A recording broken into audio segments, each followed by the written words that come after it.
a vida de fé que eu segui. Nasci em Hashibacho, número 63, no bairro de Asakusa, em Tóquio. Minha família possuía uma modesta loja de artigos usados.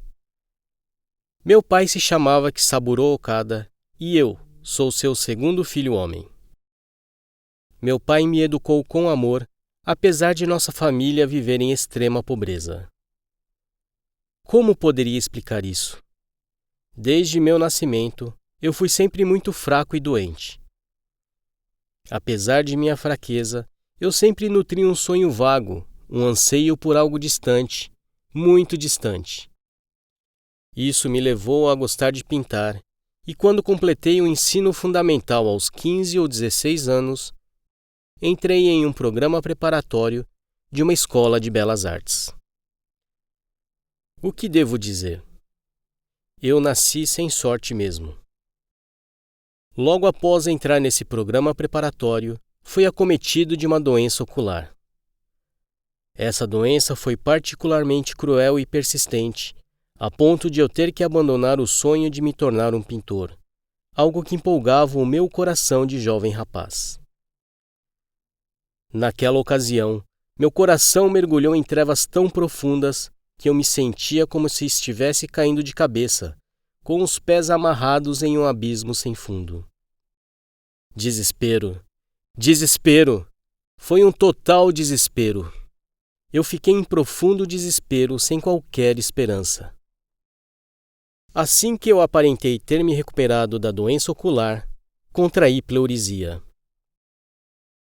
Quando a pleurisia parecia haver cedido, fui diagnosticado com pleurisia pela segunda vez. Perdi completamente qualquer esperança. Não queria mais viver. E pior ainda, o que me abateu violentamente quando entrava na adolescência, com uma vida tão frágil e oprimida, foi uma doença pulmonar. Primeiro a pleurisia e depois a doença pulmonar. Eu quero viver. Eu quero viver. Isso era tudo que eu conseguia pensar. Isso me fez procurar um médico.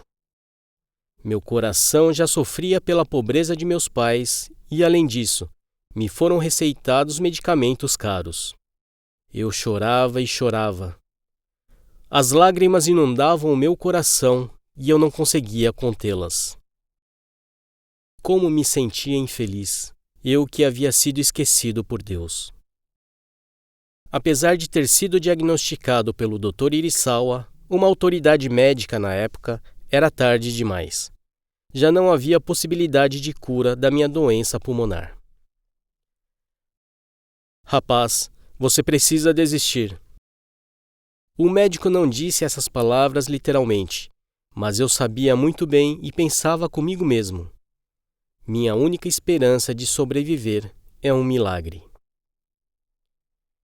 Em meio a um desespero infindável, eu ansiava por algo, talvez uma luz tênue, em algum lugar distante.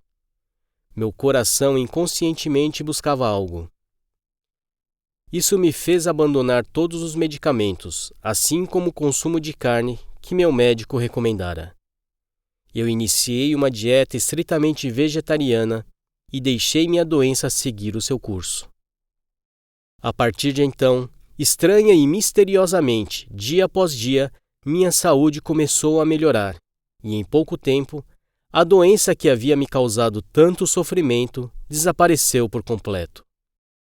Em retrospectiva, minha juventude foi sem graça e vazia, como uma primavera sem flores. Aos 25 anos de idade, logo após o falecimento de meu pai, iniciei um pequeno negócio de vendas de vários produtos. E como foi misteriosa a minha vida! De alguma forma, meu negócio foi bem sucedido e imediatamente ganhei cerca de 50 mil ienes. Entretanto, logo após isso, eu fracassei terrivelmente e perdi cerca de 100 mil ienes. Credores furiosos me pressionavam a pagá-los. Como resultado, eu não conseguia nem pensar e me tornei aéreo e apático. Em seguida, minha esposa adoeceu aos 5 meses de gravidez, acometida de febre tifoide, e ficou acamada. Na época, cuidávamos dos nossos 3 filhos, e sem minha esposa eu não sabia o que fazer com eles, como uma pessoa que vaga pelo escuro sem saber onde está indo. Mas os céus ainda não haviam parado de me atormentar. Após sofrer com febre altíssima e uma agonia insuportável por alguns dias, minha esposa veio a falecer, deixando eu e nossos filhos. De repente, minha alma passou a ansiar pela fé.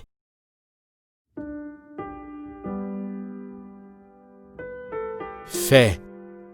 Fé. Imaginei que a fé seria o único caminho para eu ser salvo do sofrimento em meu coração, meu corpo e minha vida.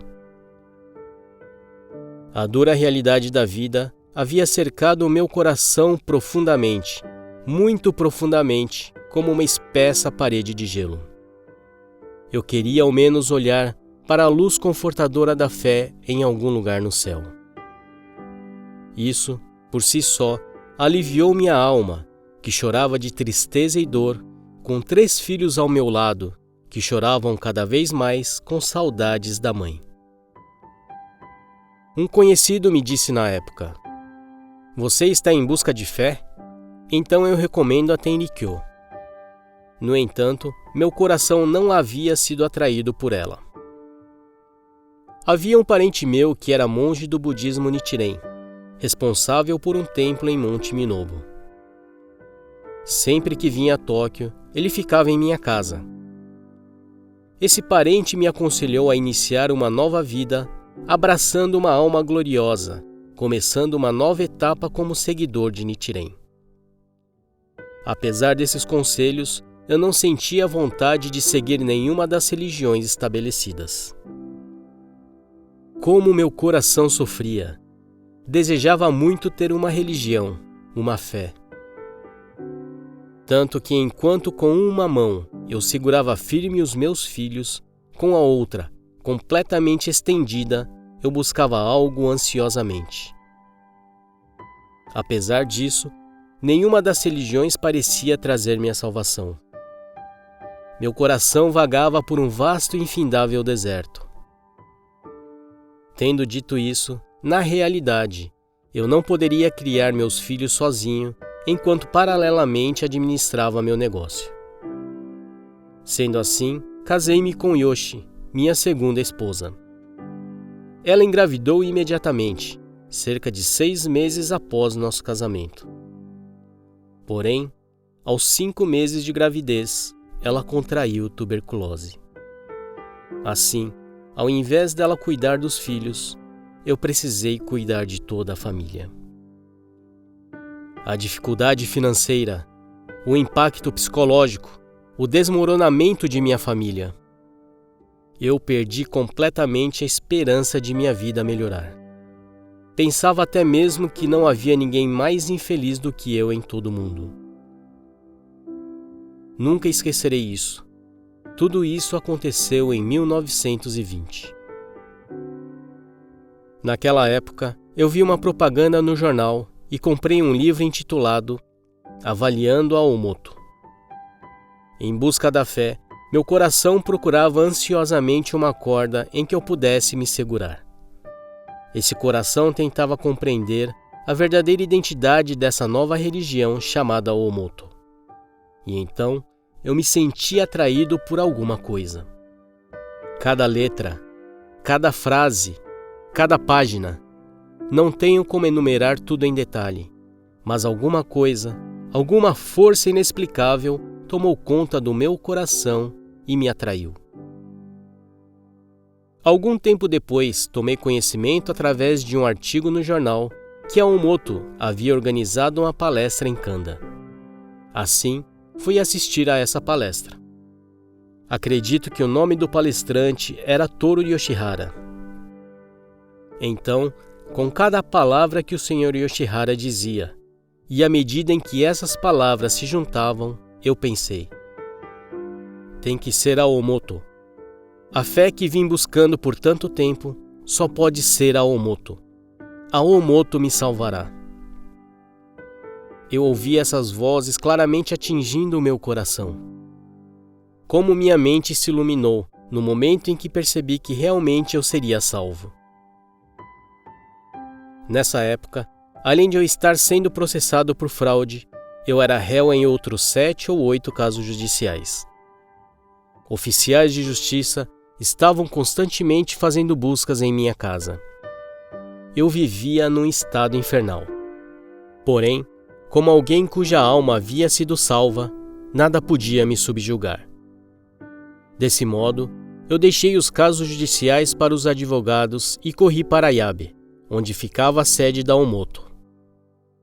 Tudo o que eu queria com total sinceridade e determinação era a salvação, uma fé. Usando a janela do trem como travesseiro, meio acordado e meio adormecido na escuridão, eu me preocupava com minha situação financeira desesperadora. No entanto, no fundo do meu coração, eu tinha uma forte e inabalável convicção na fé, que irrompia em chamas. Após visitar Ayabe, voltei para casa. Imediatamente recebi um milagre de Deus. Minha esposa, Yoshi, se recuperou completamente de sua enfermidade no dia seguinte. Hoje, ela está muito bem, sendo mãe de 5 filhos. 5 anos atrás, eu sofri uma falência comercial, mas hoje, nada consegue abalar minha convicção de que sou sempre protegido por Deus. Há bem pouco tempo, minha situação financeira voltou ao normal e hoje, aos 39 anos de idade, tenho uma vida calma e tranquila. Tudo, absolutamente tudo, aconteceu pela graça de Deus. Eu fui salvo pelo poder de sua graça, pelo calor de sua mão salvadora. Com o passar do tempo, dia após dia, minha fé se tornou cada vez mais profunda e firme. 3 anos atrás, eu recebi uma revelação de Deus e agora, neste momento, o estado de minha mente é transcendental, sutil, puro e espontâneo. Coisas mundanas nem chegam perto dela. Dentro de mim, há uma luz perfeitamente esférica e suave, e eu respiro calmamente com meu espírito e corpo. Olhando o passado, metade de minha vida foi realmente repleta de dificuldades e sofrimentos. Porém, eu sinto que foi por causa desses sofrimentos que eu consegui obter a felicidade da qual desfruto hoje.